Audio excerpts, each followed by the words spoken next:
ఓం శ్రీ మాత్రే నమః. అందరికీ నమస్తే. అందరూ కూడా భగవాన్ అనుగ్రహంతో అందరము బాగుండ మనసారా భగవానుని ప్రార్థిస్తూ ఉన్నాను.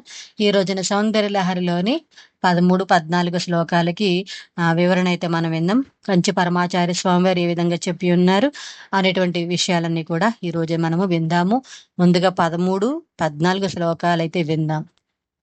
నరం వర్షీయాంసం నయన విరసం నర్మసు జడం తవాంపాంగాలోకే పతితమనుధావంతి శతసః గలద్వేణీబంధాః కుచ కలశ విస్రస్య సిచయాః హఠాత్కృత్యత్కాంచ విగళితదుకూలా యువతయః.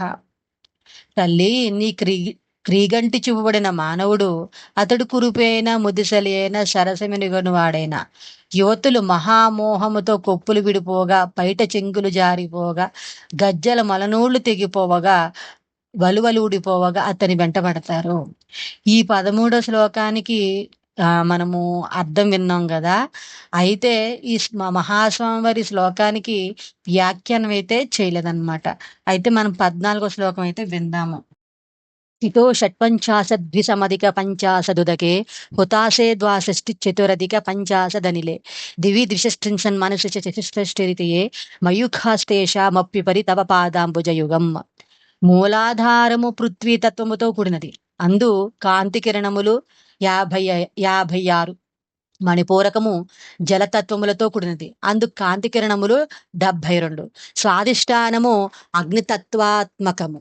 అందు కిరణములు 62, అనాహతము వాయుతత్వాత్మకము. అందు కిరణములు 54, విశుద్ధి చక్రము ఆకాశతత్వకము.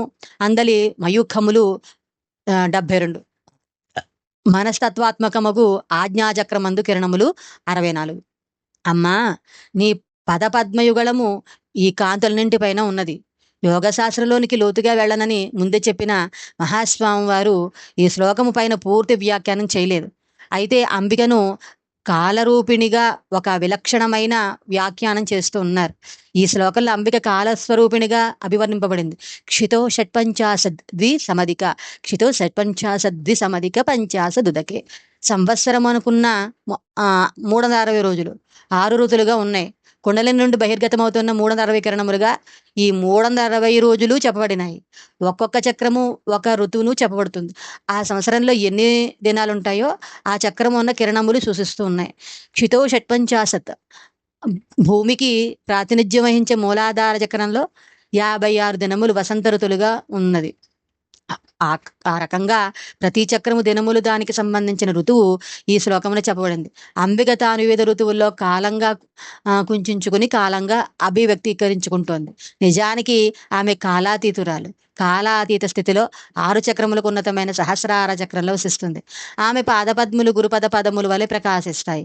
మయూఖస్తేషామప్యుపరి తవ పాదాంబుజయుగం. మయూఖ అంటే కాంతి కిరణం. కాంతి కిరణముల్లోని ఒక దినము. అంబిక 360 రోజులకు అతీతమైంది. తేషామప్యుపరి అంటే సహస్రార పద్మంలో తవ పాదాంబుజయుగం అంటే నీ పదపద్మ యుగము అని. ఈ విధంగా మనము 13, 14 శ్లోకాలు అయితే విన్నాం కదా. తర్వాత 15వ శ్లోకం గురించి అయితే విందాము. అంతవరకు స్వస్తి. ఆ భగవాన్ యొక్క అనుగ్రహం మనందరిపైన ఉండాలని కోరుకుంటూ ఉన్నాను. సర్వేజన సుఖినో సమస్త మంగళం భవంతు. స్వస్తి. హర హర మహాదేవ శంభో శంకర.